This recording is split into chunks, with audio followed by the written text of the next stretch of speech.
বা 1.5 বছৰত আমি চাইল্ড মেৰেজৰ এগেইনষ্টত আমি কাম কৰি আছোঁ।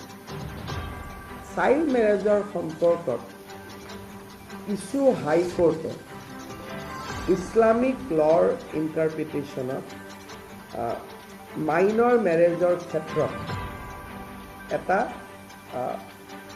কিছু ডিফাৰেঞ্চিয়েট জাজমেণ্ট দি ৰাখিছিল।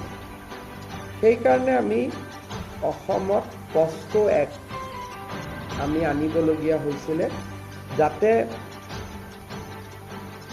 ইছলামিক এক্টৰ ইণ্টাৰপ্ৰিটেশ্যনটো আমি অভাৰকাম কৰিব পাৰোঁ, আৰু সেই ধৰণে আমি চাইল্ড মেৰেজৰ ওপৰত আমি যুঁজ দিছিলোঁ। এতিয়া ইয়াত এটা খুব ভাল প্ৰভিজন আহিলে যে চাইল্ড মেৰেজ কোনোবাই যেতিয়া কৰে, সবচে ডাঙৰ কথা যে উইথ কনচেণ্ট 18 বছৰৰ তলৰ ছোৱালীৰ লগত ছেক্সুৱেল ইণ্টাৰক'ৰ্চ কোনেও কৰিব নোৱাৰে। The minimum age for sexual intercourse with consent for married women has been raised from 15 years to 18 years.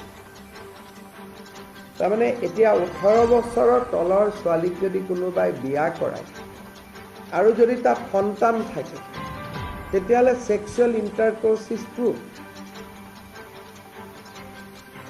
যে 18 বছৰ আপুনি 16ত বিয়া কৰালে, 12 বছৰত বিয়া কৰালে, 18 বছৰ আগতে আপোনাৰ সন্তান হ'ল।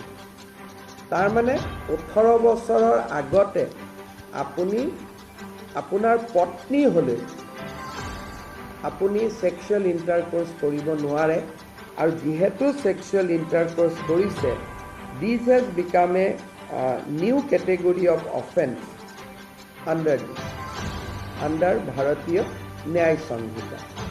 ইয়াৰ ফলত চাইল্ড মেৰেজৰ ওপৰত আমি বহুত কাম কৰিব পাৰিম।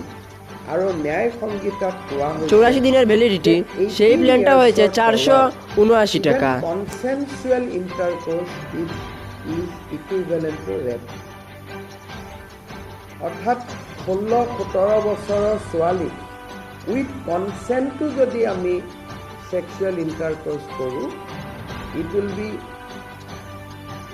considered as rape and it will be punishable as offense of rape.